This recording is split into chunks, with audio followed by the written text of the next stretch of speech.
तो आज बृहस्पतिवार है। हम्म। तो देवकी जी पढ़ेंगे लोक सत्संग नित्य योग, और अपना भी करते हैं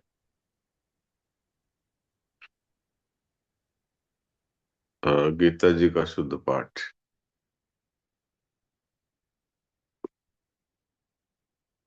तो आज चौथे अध्याय का 36वां श्लोक है। 4 का 36, 36।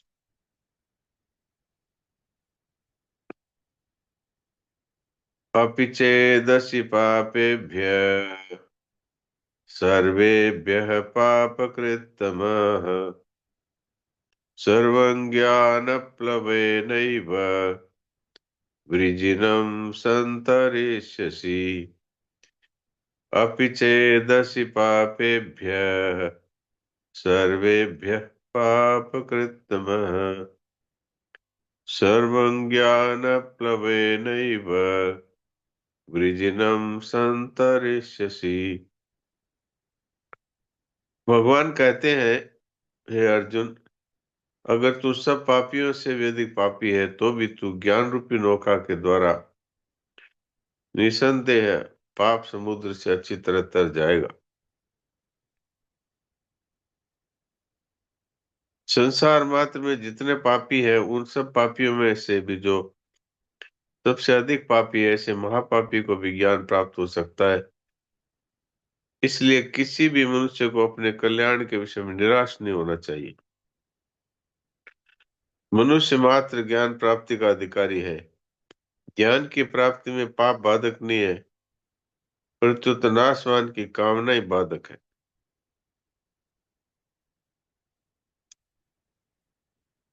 दो विभाग हैं, एक जड़ और एक चेतन। ये दोनों विभाग अंधकार और प्रकाश की तरह परस्पर सर्वथा विरोध विरुद्ध है। संपूर्ण क्रियाएं जड़ विभाग में ही होती है। चेतन विभाग में कभी किंचन मात्र भी कोई क्रिया नहीं होती। संपूर्ण पाप जड़ विभाग में ही है, चेतन विभाग में नहीं। जड़ और चेतन के विभाग को अलग अलग जानना ही ज्ञान है। इस ज्ञान रूपी अग्नि से संपूर्ण पाप सर्वथा नष्ट हो जाते हैं। अब इनमें से जो पाठ करना चाहे, काना बोलो। राम राम। अपि चेदसि पापेभ्यः सर्वेभ्यः पापकृत्तमः सर्वे ज्ञानफलेन वृज्जिनं सन्तरिष्यसि। सर्वे कहाँ है? सर्वं सर्वम है। सर्वं हाँ, हरि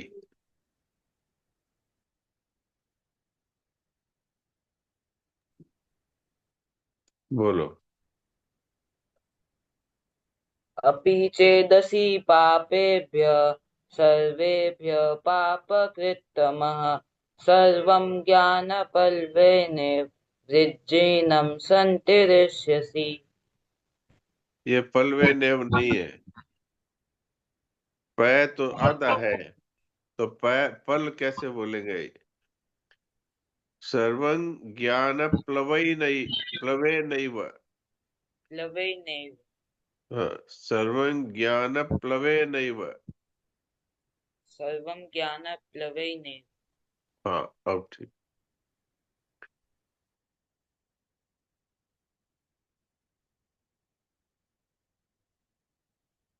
सुनील दास जी।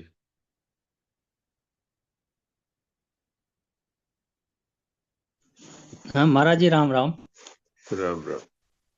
अपि चेदसि पापेभ्यः सर्वेभ्यः पापकृतमः सर्वं ज्ञानप्लवेनैव वृजिनं सन्तरिष्यसि। ठीक है। प्रणाम महाराज। प्रणाम। कमला देवी।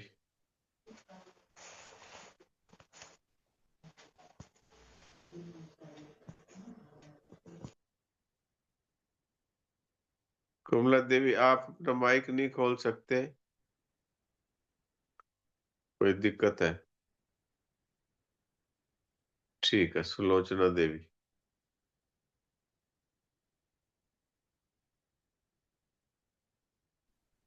प्रणाम महाराज जी। प्रणाम। अपि चेदसि पापेभ्य सर्वे भयं पापकृतमः सर्वं ज्ञानप्लेयेनैव वृजिनं सन्तरिष्यसि। ब्रजी न नहीं है, ब्रजी नम है। वृजिनं हाँ, वृजिनं सन्तरिष्यसि। ठीक है। कमला देवी बोलिए।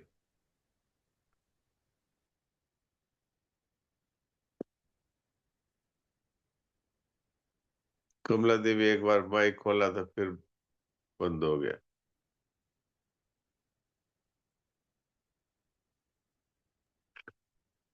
अपि बोलिए। चेत् पापेभ्यः सर्वेभ्यः पापकृत्तमः सर्वं ज्ञानफलवेनैव वर्जिनं सन्तरिष्यसि।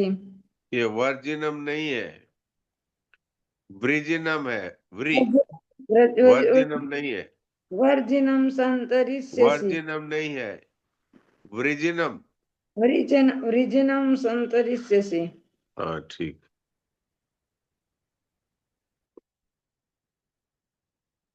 ठीक है। पिस्ता देवी। हाँ हाँ, नारायण नारायण महाराज जी, नारायण नारायण जी। नारायण बोलिए। अपि चेदसि पापेभ्यः सर्वेभ्यः पापकृतमः सर्वं ज्ञानफलेन विवर्जिनं सन्तरिष्यसि। आपने ज्ञान प्लवे नहीं, वो ठीक नहीं बोला और वर्जिनम बोल दिया। ये वृजिनम है, व्री। अब मेरे पीछे अच्छा, पीछे बोलिए। हाँ जी। सर्वं ज्ञान प्लवे नैव। सर्वं ज्ञानफलेविनीव प्ले प्ले कहाँ है? प्ले वर्जिनवि। कहाँ है? प्ले है, प्ले। हाँ, प्ले प्ले वे फिर वे, नवै। फिर वे, फिर हाँ नैव। हाँ, वर्जिनम वर्जिनम वर्जिनम नहीं है, वृजिनम है। विरजनम विरजनम देखिए, फिर बोलिए, संतरिष्यसि। फिर बोलिए, हाँ जी। फिर बोलिए। सर्वम सर्वं ज्ञान प्लवे नैव। सर्वं ज्ञानफलने विवर्जिनं प्लवे, प्लवे नैव, संतरिष्यसि। प्लवे नैव। बोलिए। पलवे नविव नैव, पलवे नविव नैव। नेव प्लवे, नेव। प्लवे नैव। हाँ, पलवे प्लवे, प्ले नेव नहीं है, नेव। हाँ, प्लवे, पलवे ने प्लवे। पलवे हाँ, नेव। प्लवे नैव, हाँ, पले ने नेव प्लवे वर्जिन। नैव। अच्छा, पले प्लेन पलवे प्लवे, पलवे पलवे नेव प्ले, वर्जिन। प्लवे बोलिए पहले। अच्छा, पलवे हाँ, फिर बोलिए नैव। नवीब नैव, नवी ने नहीं, नैव। ने हाँ, नेव नेव नैव, नवीब नई नई वे। व, हाँ नई जी। व। हाँ, नई वे। हाँ, ज्ञान हाँ, प्लवे नैव। सर्व ज्ञान पल वे ने वे नैव। ने वे वर्जिनम वृजिनम, वृजिनम, वर्जिनम संत। व्री, व्रीजिनम, हाँ, वरी जिन जीनम। जिनम वरी ठीक है, इसका जिनम। अभ्यास हाँ करिए, आप अभ्यास करिए, हाँ, फिर संत शुद्ध होगा। ऋषि। ठीक। आज इतना का ही मौका मिलेगा। अब हम लोग सुनते हैं भोग सत्संग नित्य योग में से कुछ। हाँ, देवकी जी सुना दीजिए। नारायण नारायण, नारायण नारायण। नारायण नारायण। बात चल रही थी कि श्रम का मूल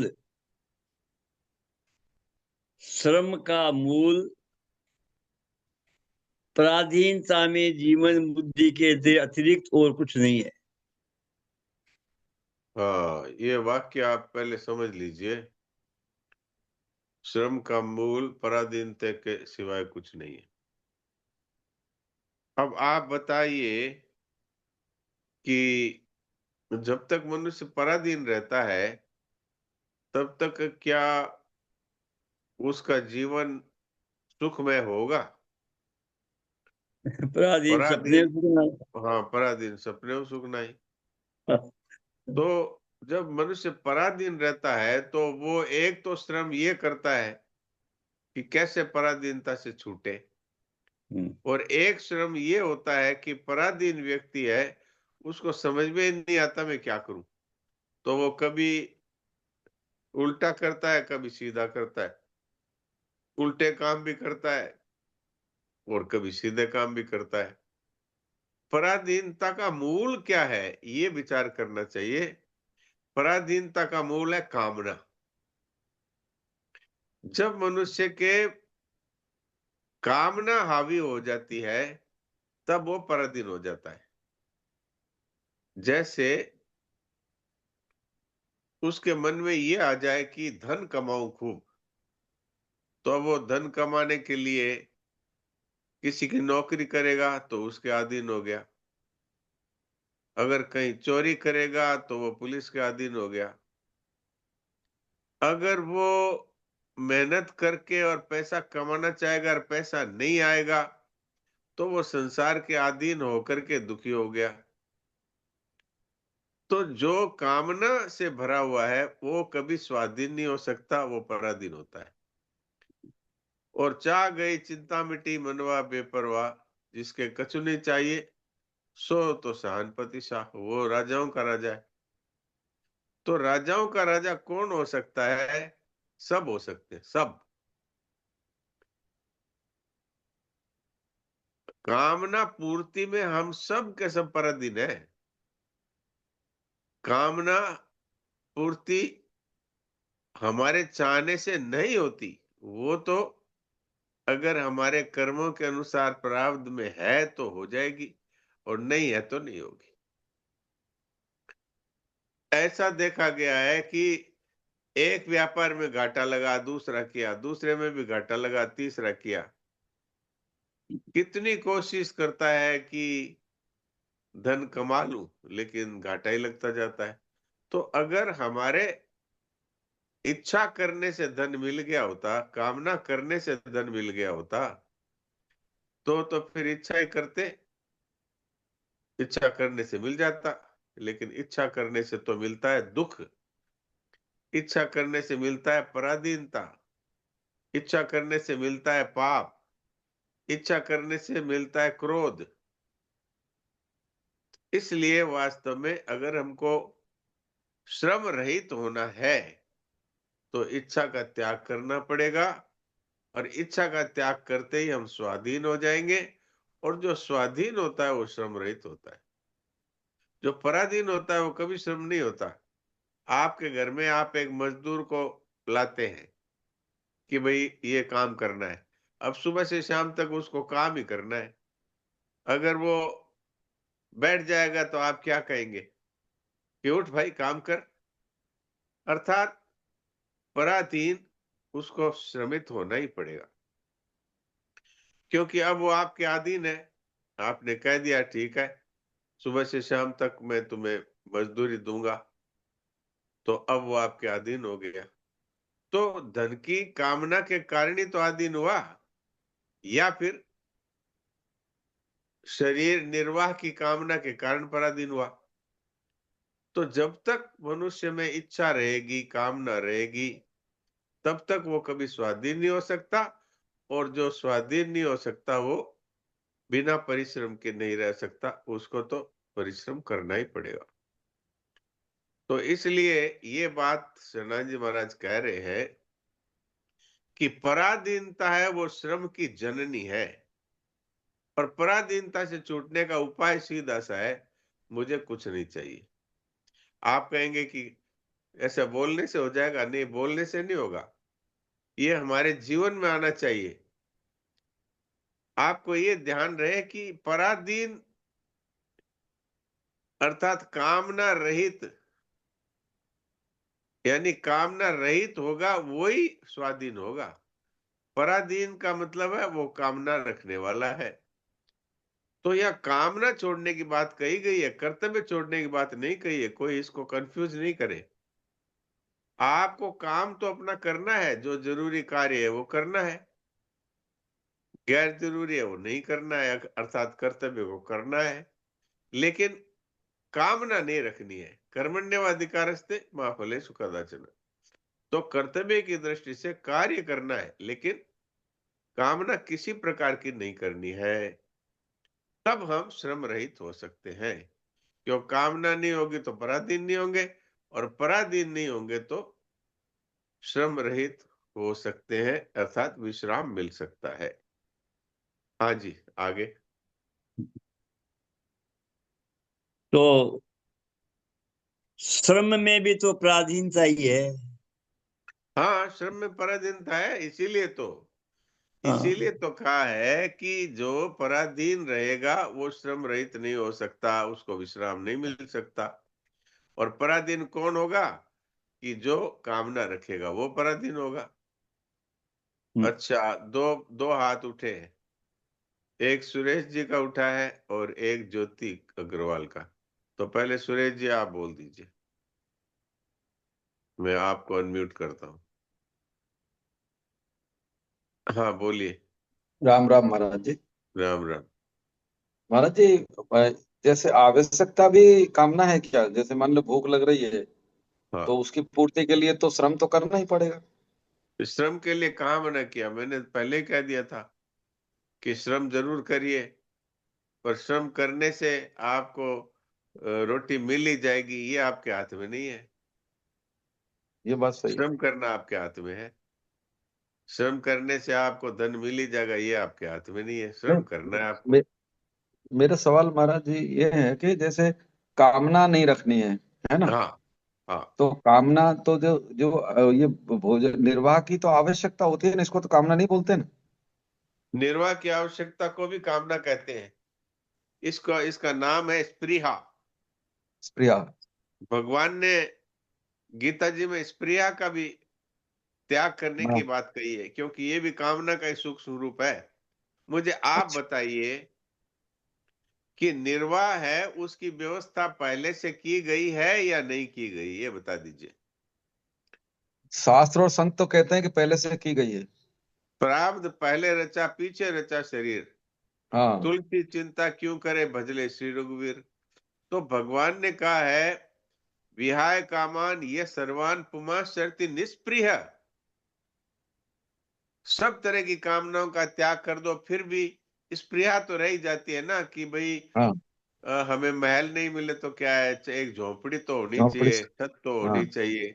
फिर हम्म, अगर हमें अच्छे अच्छे कपड़े नहीं मिले तो मोटा हुआ ढकने के लिए फटा हुआ कुछ। कोई भी कपड़ा तो चाहिए लज्जा ढकने के लिए। हाँ। यदि हमें अच्छे अच्छे माल खाने को नहीं मिले तो कम से कम रुकी सुखी रोटी तो मिलनी चाहिए पेट भरने के लिए। इसका नाम है स्पृहा।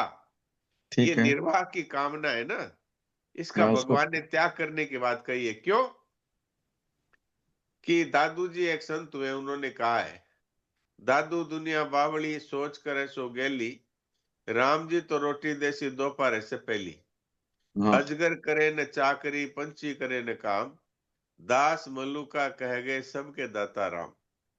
हाथी को मण देत है और चींटी को कण। भगवान हाथी एक मण खाता है फिर भी उसकी व्यवस्था करते हैं कि नहीं, उसके पास कोई नौकरी है क्या? सही बात। तो इसलिए निर्वाह की चिंता करने की जरूरत नहीं है। जब शरीर रचा है तो इस निर्वाह की व्यवस्था है। क्या जिसने ठीक। चोंच दी है वो चुग्गा नहीं देगा? दे, दे, और दे, दे, आपको कर्तव्य आपके हाथ में है। एक किसान है, वो पेट भरने के लिए खेती करता है, हम्म, लेकिन उसको अन्न मिल ही जाएगा ये उसके जरूरी हाथ है। में नहीं है। सही बाढ़ कहा। आ गई, सूखा हो गया, खेत में कुछ भी नहीं हुआ, जो कुछ लगाया था वो भी खत्म हो गया। बीज भी नष्ट हो गया और एक दाना भी नहीं हुआ। ये होता है कि नहीं? होता है, होता है। तो कर्तव्य ही करना अपने हाथ में है। भगवान ने ये कहा ही क्यों? कर्मण्येवाधिकारस्ते, हे मनुष्य तेरा कर्म करने में अधिकार है। माँ फलेषु कदाचन, फल देने का डिपार्टमेंट मेरे पास है, इसलिए तुम फल की इच्छा मत करो। इसका अर्थ ये नहीं है कि भगवान निर्वाह की व्यवस्था नहीं करेंगे, अवश्य करेंगे। आप देखो, जो गंगा किनारे बैठे हुए हैं, कोई काम नहीं करते, ऐसे फटे हाल गरीब, उनको भी रोटी मिल जाती है।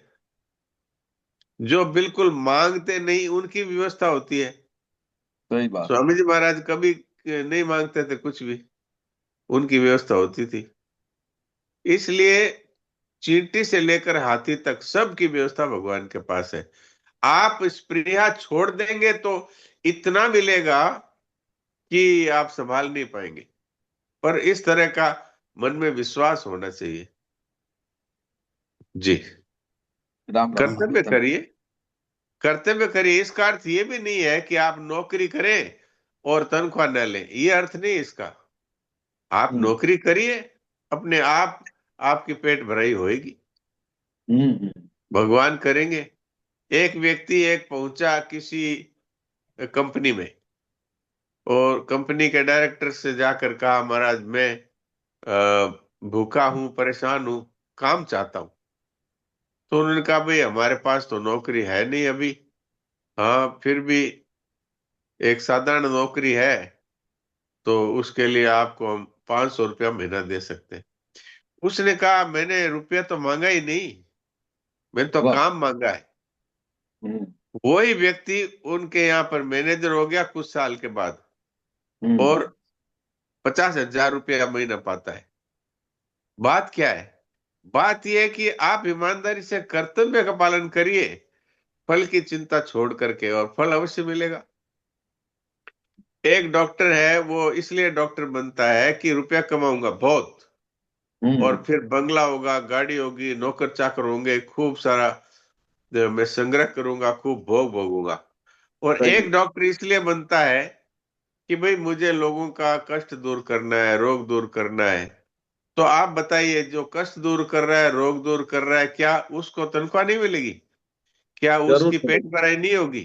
क्या उसका जरूर नाम नहीं होगा? सब कुछ होगा, लेकिन वो ज्यादा होगा। दुखी नहीं होगा। वो दुखी नहीं होगा, बस इतनी है। उसने कामनाओं का त्याग करके कर्तव्य का पालन किया, मिलेगा उसको सब कुछ। ज्योति, डॉक्टर ज्योति अग्रवाल क्या पूछती हैं? हाँ बोलिए ज्योति जी। राम राम, प्रणाम महाराज जी। राम राम।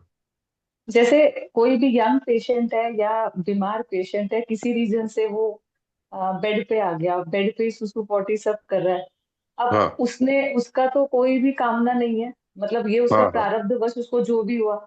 तो फिर वो जो उसको दुख भोगना पड़ रहा है, वो हाँ। उसमें कोई भी कामना के बगैर भी वो स्वाधीन कहाँ हुआ? वो तो पराधीन है लोगों के, कि उसको कोई रोटी देगा तो वो देगा, अगर कोई उसका सफाई करेगा तो करेगा, तो वो स्वाधीन कहाँ हुआ जबकि उसने तो कोई भी कामना नहीं करी। उसने कोई कामना की थी, इसीलिए बीमार पड़ा है, ये आपको पता नहीं है? वो जो बीमारी आई है, वो किसी कामना के फलस्वरूप उसने पाप किया, उससे आई है। अब अगर वो अभी कामना छोड़ दे, तो उसकी सारी व्यवस्था भगवान करेंगे, आप वो करके देखें।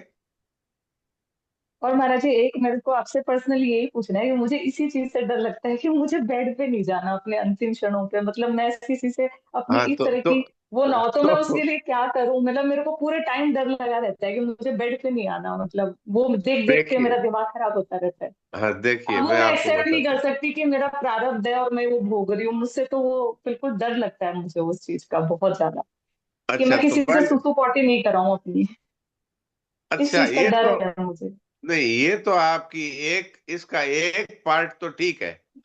एक पार्ट ये है कि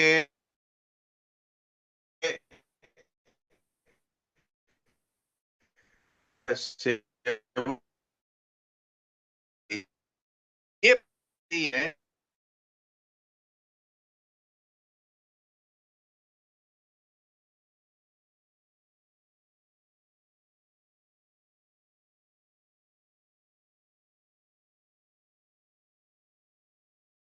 लिए तो हम लोग ले जाते थे, हम लोग ले जाते थे। तो आप बताइए, उन्होंने कहा था क्या कि मेरे सेवा करने वाले लोग चाहिए? पर उन्होंने इस कामना का ही त्याग कर दिया। आप एक बार कामना का त्याग करके तो देखिए किस तरह से आपका डर गायब होता है, और आपके लिए एक की जगह 10 लोग खड़े रहेंगे सेवा करने के लिए। लेकिन मन में कामना रखेंगे तो नहीं खड़े होंगे, क्योंकि कामना वाला तो सदा ही पराधीन और दुखी रहेगा। आपको इस बात पर खाली विश्वास करना है कि कामना छोड़ते ही आपके लिए दरवाजे खुल जाएंगे, लोगों के सेवा करने के दरवाजे खुल जाएंगे। चाहे आप न चाहें फिर भी सेवा होगी आपकी। इतना ठीक है, विश्वास तो होना ठीक, चाहिए।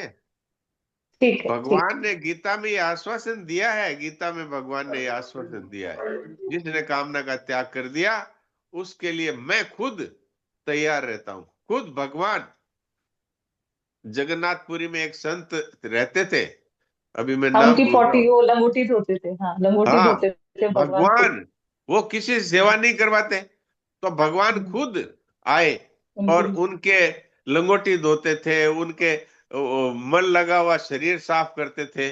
भगवान खुद आए। तो ये इतनी अपने को विश्वास हो जाना चाहिए कि कामना छोड़ते ही भगवान तैयार है। ठीक है, तो ठीक है, आज ये बड़ी विश्वास, समस्या का समाधान किया आपने। हाँ ये पूरे विश्वास टाइम में होना डर चाहिए। रहता है। ठीक। अब डर निकाल दीजिए। हमने तो ऐसे ऐसे संतों की सेवा सेवा होती भी देखी है कि जिनका आगे पीछे कोई नहीं और लोग उनकी सेवा में खड़े हुए हैं। स्वामी जी का तो मैंने नाम लिया, मैंने और भी संत देखे। तो इसलिए आप ये डर छोड़ दीजिए, फिर सब कुछ सही हो जाएगा। ठीक है, राम राम। राम राम। हरिओम जी ने एक बार हाथ उठाया था, क्या कुछ बोल रहे थे हरिओम जी?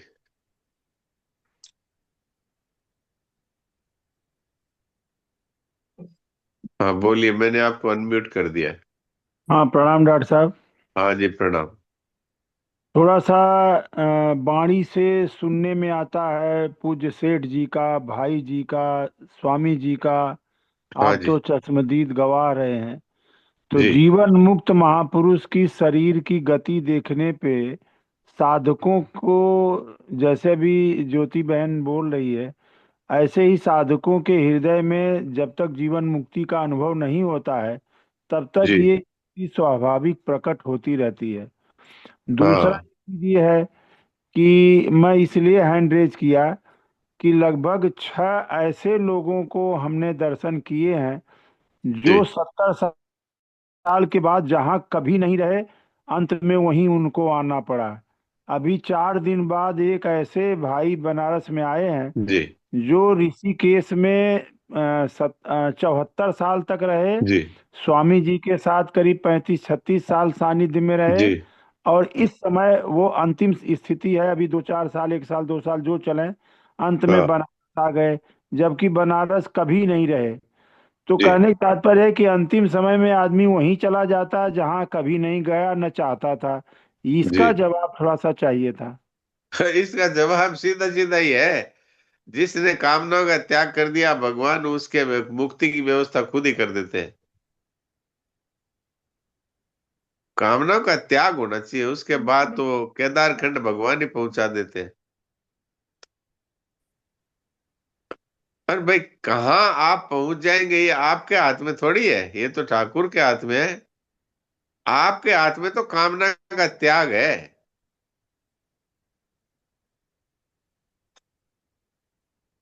अपना कामना का त्याग कर दीजिए, फिर उसके बाद में आपको क्या करना है वो आपको कुछ नहीं करना है, भगवान ही करते हैं फिर।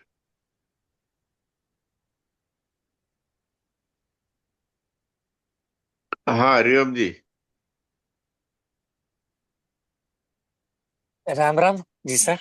हाँ जी राम राम। इस कामना का त्याग करते ही तो मैं मेरे का संबंध छूट गया, तो शरीर को मेरा नहीं माना, तो ऐसे ही हाँ मुक्त हो बिल्कुल गया वो। बिल्कुल बिल्कुल बिल्कुल। जो भय है वो तो वहीं समाप्त हो जाएगा, फिर जो शरीर को लेकर है और शरीर को मेरा मानकर जो भय खड़ा किया वो हाँ वहीं जी पे पूरा हो जाएगा। सही है। समय पूरा हो रहा है हरिओम जी, मैंने आपको अनम्यूट का ऑप्शन दिया था, अभी फिर दे देता हूँ।